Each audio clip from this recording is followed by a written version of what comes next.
De longe, pela fé não se mede a distância. A nossa mãe Aparecida, ela é a rainha da paz e também da esperança. Oh, querida mãe, não deixe faltar em nós o amor e o respeito, principalmente com as crianças. Oh, mãe, o seu filho brasileiro está pedindo a vossa proteção.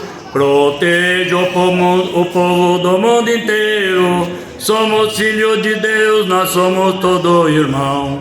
Proteja o povo do mundo inteiro. Somos filhos de Deus, nós somos todo irmão. Dizem que com a fé se move montanha.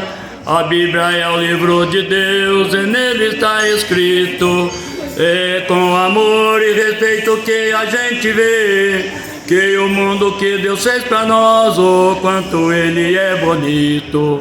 A Nossa Senhora Aparecida é a padroeira do Brasil. O padroeiro de Biritiba Mirim é o glorioso São Benedito.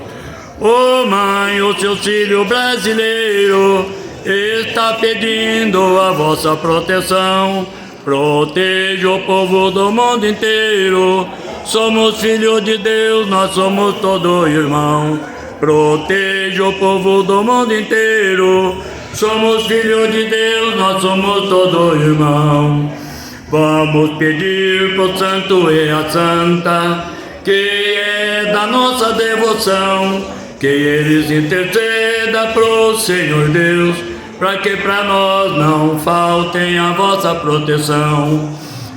Que não falte a saúde e a paz que todos nós deseja.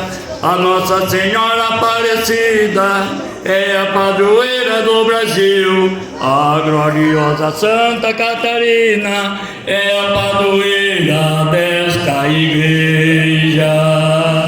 Viva Santa Catarina! Viva! Viva Jesus Cristo! Viva! Que o Senhor Deus abençoe. Viva Santa Luzia!